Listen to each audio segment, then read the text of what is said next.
Hey everybody, Dieter Bone for Android Central, and we have the Droid Pro. We've had it here for about 24 hours or so, I wanted to give you some real quick first impressions before we bring you the full review. Um, Droid Pro is of course coming to Verizon. It's out on Verizon now, and really excited about it because it's, to me, the first mass market Android device that has got a portrait QWERTY keyboard tied to a always exposed screen, which is my favorite form factor. You know, I'm a longtime Trio user, as I'm sure many of you are, and this is the Trio Pro. Um, and actually, it's kind of ironic comparing this to the Trio Pro because the Trio Pro, before it became the Trio Pro, the prototype hardware by HTC was actually the original Android prototype. Which is sort of hilarious. But you can kind of see how far we've come. It's about the same thickness, but obviously you get a much bigger, nicer capacitive screen. Um, the keyboard is basically completely stolen from a BlackBerry keyboard. It has these ridges on every button to make typing easier. And having a keyboard exposed like this on an Android phone gives you some advantages. First of all, you can just start typing to bring up a Google search, which is pretty convenient. You don't have to hit the search button. And so we can go take a look at it at a web page here. Here's Android Central. Now it's a 320 by 480 screen, and I didn't think that would bother me too much at the screen size that I'm quite used to. But in practice, it actually, on Android, if you're an Android user, does feel a little bit cramped. Here it is compared to the T-Mobile 4G, which is higher screen resolution and a bigger screen size.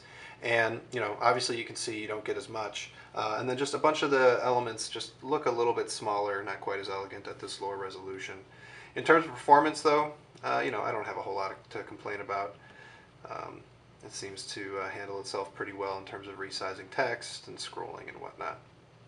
So, not too shabby there. Going back to the keyboard, though, there is some other neat things. Since the keyboard is always exposed, there's an Android shortcut that you can start using. You can hit the search button and then a key, so search M, and that'll launch maps. You can configure all of that stuff. And Droid Pro also has a convenience key on the right-hand side to launch an app of your choosing. I've got mine set to launch the camera, which is a 5 megapixels with a flash.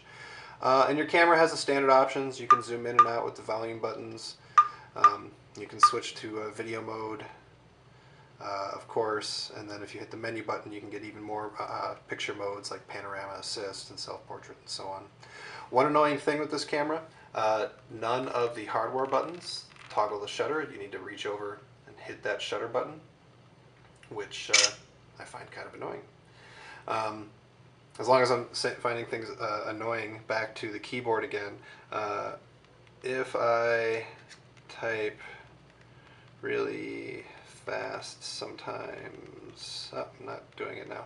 Earlier I was actually accidentally hitting the main soft Android buttons on top when I was typing. It's just going to take some time for me to get used to it, I think. As you can see there, I didn't even do it when I tried to there, but it is possible to do, so you might want to be aware of that if you've got really big thumbs, but I don't think it's going to be a huge problem. Some of the other things that are built in here, if you double tap the home button, it's going to take you to this nuanced voice command, which seems like a great feature. You could use it to launch apps, you could use it to voice dial people, and so on and so forth. Please say a command. Unfortunately, you can see there it took quite a while for it to start, and it seems to do that pretty much every time I launch it, which is kind of annoying. Let's try it one more time. There. Once you've got it going, it's pretty quick, but I've run into issues with it before. Obviously, we're running the Moto Blur skin on top of Android 2.2. There are some nice widgets. There's a widget you can put on here to show your data usage. But in general, I'm not a super huge fan of this Moto Blur interface. You know, I don't get why Favorites takes me to the default Android contact list and Contact Search takes me to Motorola's contact list. But whatever.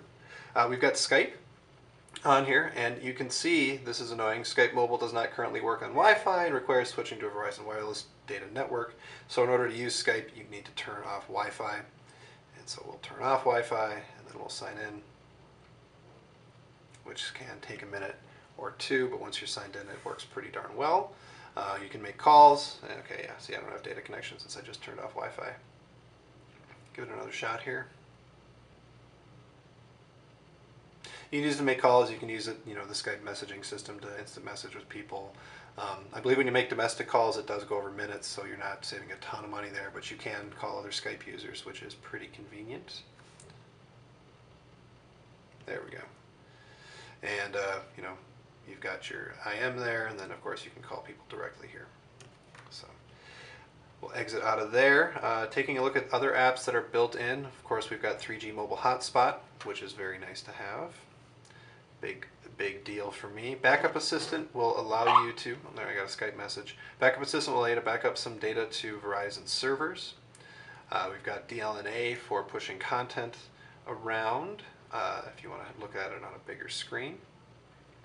We've got Media Share for sharing media with a desktop computer, which I probably will never use, but it's a nice option if you do.